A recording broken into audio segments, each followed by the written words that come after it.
So we will be talking about the Pharmacy Act 1948. Pharmacy Act 1948 क्यों बनाया गया, इसके क्या ऑब्जेक्टिव्स थे।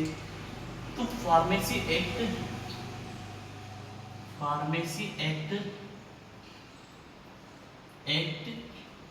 1948 क्यों बनाया गया, क्या इसके इम्पोर्टेंस हैं, क्या डेफिनेशंस रहेगी, फार्मेसी काउंसिल ऑफ इंडिया क्यों इस्टेब्लिश की गई, रजिस्ट्रेशन ऑफ फार्मासिस्ट कैसे होता है, इसकी पेनल्टीज कुछ रहती है क्या।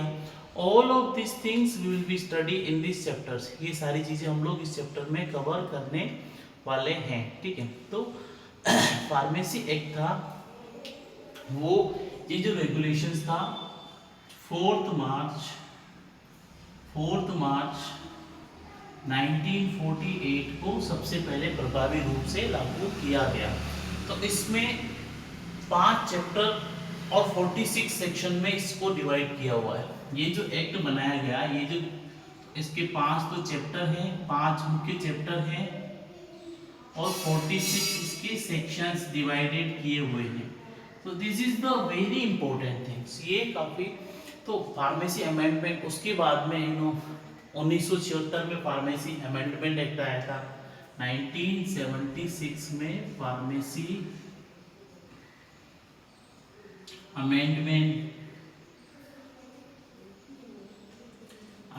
एक्ट आया था। 1976 में फार्मेसी अमेंडमेंट एक्ट आया था।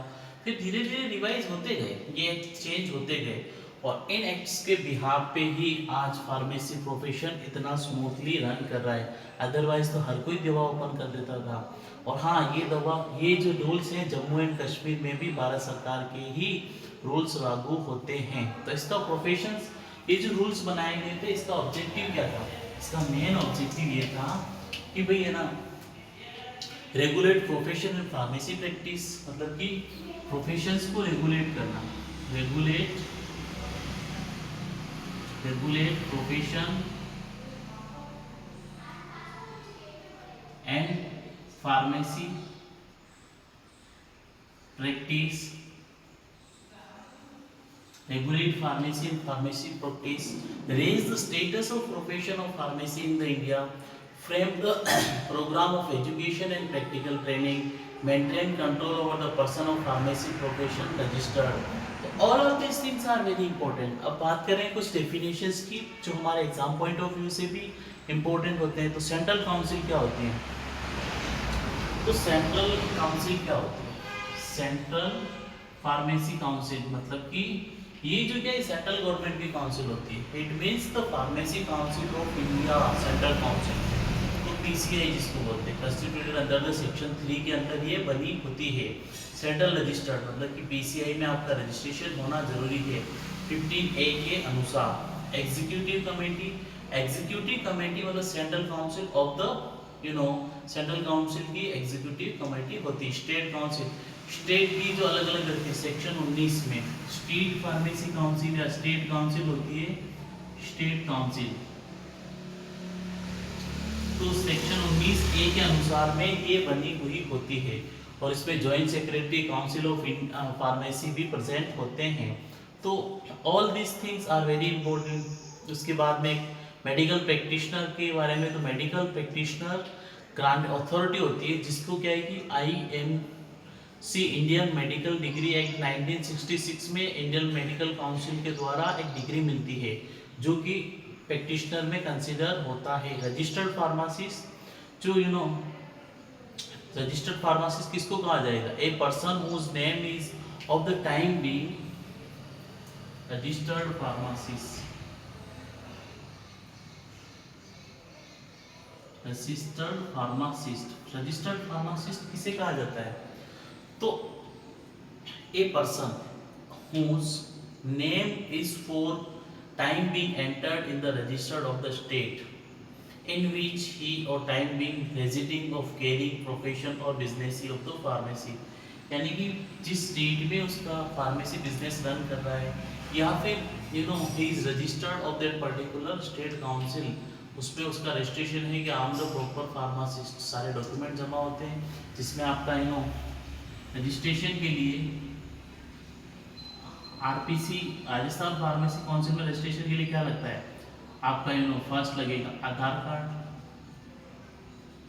फिर लगेगा आपका पैन कार्ड, फिर आपकी 10th प्लस 12th की मार्कशीट लगेगी, उसके बाद में आपका डिग्री या डिप्लोमा है उसके सारे कागजात लगेंगे,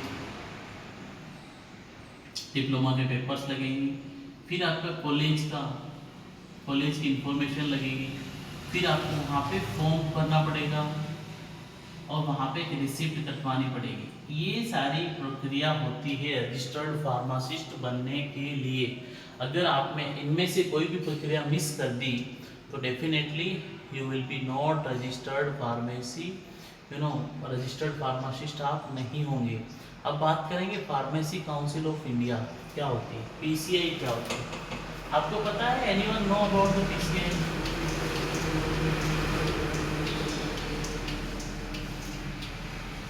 आप में से किसी को पता है PCI pharmacy Council of India, जो कि क्या होता है कि हर 5 साल में रिकंस्टिट्यूट होती है, रिकंस्टिट्यूट इन एवरी 5 ईयर, हर 5 साल में इसको नया किया जाता है।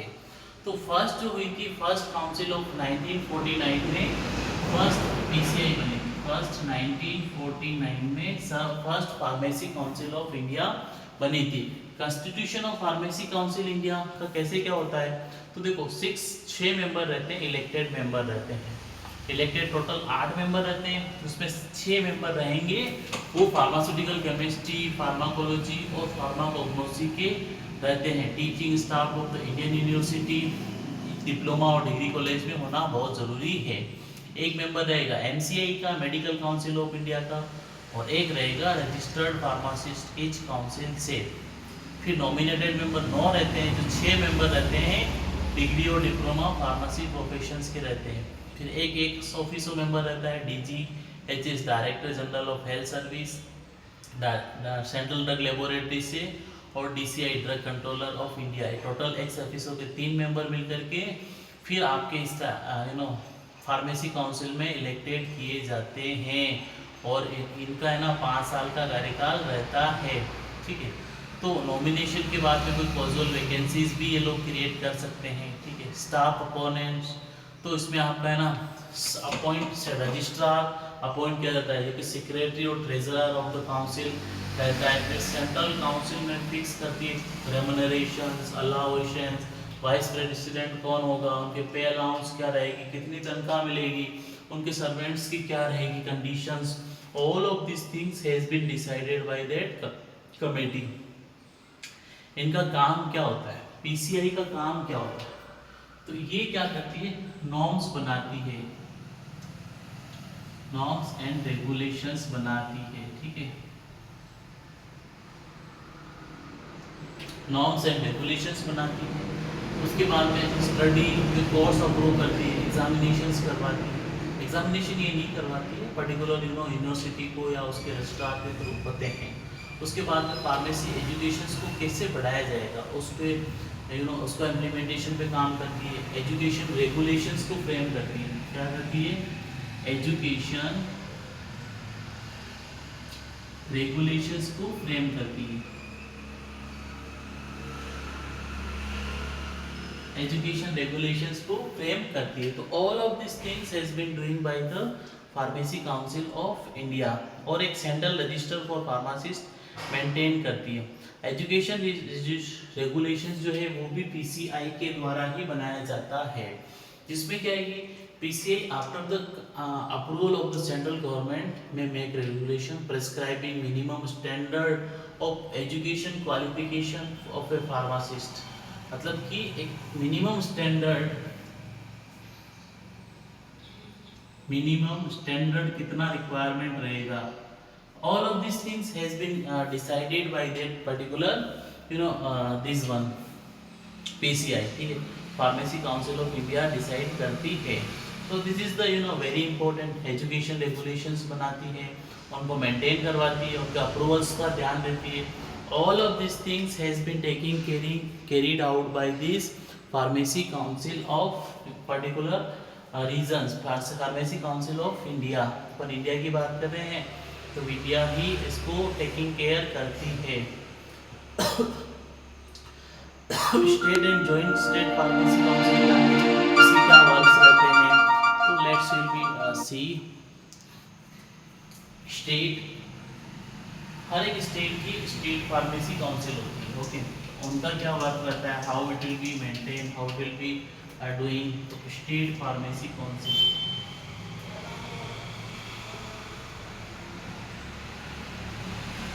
स्टेट फार्मेसी काउंसिल क्या होती है कि चलो joint secretary of the pharmacy council are also considered act by the state council. जैसी तो 2 और मोर स्टेट में एग्री हो जाते हैं तो 1 state serve need to the participate state.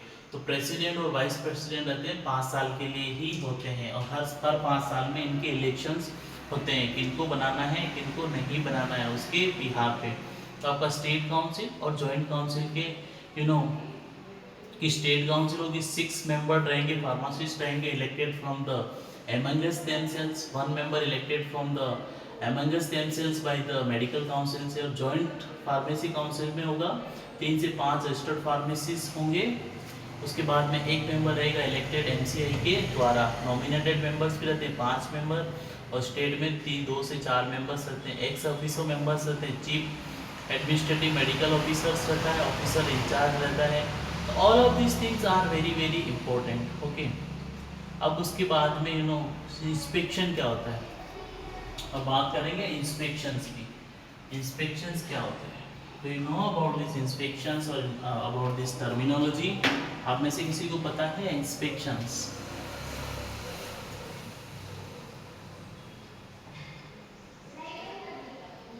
Inspections, inspections क्या होते हैं?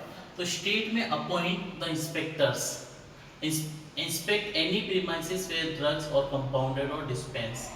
इंस्पेक्टर्स होते हैं, इंस्पेक्शन करते हैं। कौन करता है? इंस्पेक्टर। वो किसी भी ऐसी जगह का कभी भी निरीक्षण कर सकते हैं जहाँ पे दवा गोली बनाई जाती है, जहाँ पे कंपाउंडिंग डिस्पेंसिंग और फार्मासिस्ट का एनरोलमेंट रहता है, वहाँ पे ड्रग इंस्पेक्टर कभी भी इंस्पेक्ट कर सकता है। हाँ, आने से पहले एक रिटर्न नोटिफिकेशन या फिर कुछ भी उनके पास होना बहुत ही ज़रूरी है। कंप्लेन है, कंट्रोवेंशन से कुछ भी है तो वहाँ पे इश्यूज आना शुरू हो जाता है और that will be taking care of all of this things. तो ये काफ़ी चीज़ें रहती हैं जहाँ पे ये इंस्पेक्शन करने के लिए पहुँच जाते हैं, क्योंकि if they are not taking care of all of this things then definitely it will be causes the problematics of particular things। okay, तो ये कुछ ना कुछ रहता है। अब जो आप फार्मेसी रन करते हो उस फार्मेसी रन में क्या ऑफेंसेज है, पेनल्टीज है। तो आपने ना कोई भी रजिस्ट्रेशन का गलती से किया है तो आपको 500 रुपये जुर्माना लगेगा, 6 महीने की सज़ा हो सकती है और जुर्माना बढ़ के 1000 रुपये तक हो सकता है।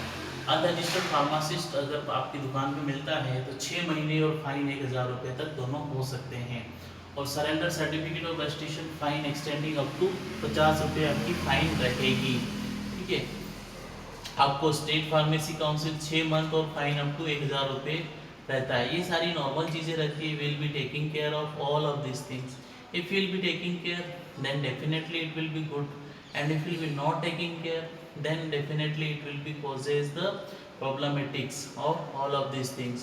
So it's very very important. If we will be taking care then definitely good for us, and not taking care then you know the conditions and circumstances that very very problematics. So दोस्तों ये pharmacy council के कुछ rules regulations हैं। If will be taking care then definitely it should be good, if not taking care and definitely it will be very very bad for us. So that's great. Meet tomorrow. Thank you. If you have any doubts you can ping us, comment us or reach out to us, so definitely will be guide to you. And don't comment then that's great. Thank you so much.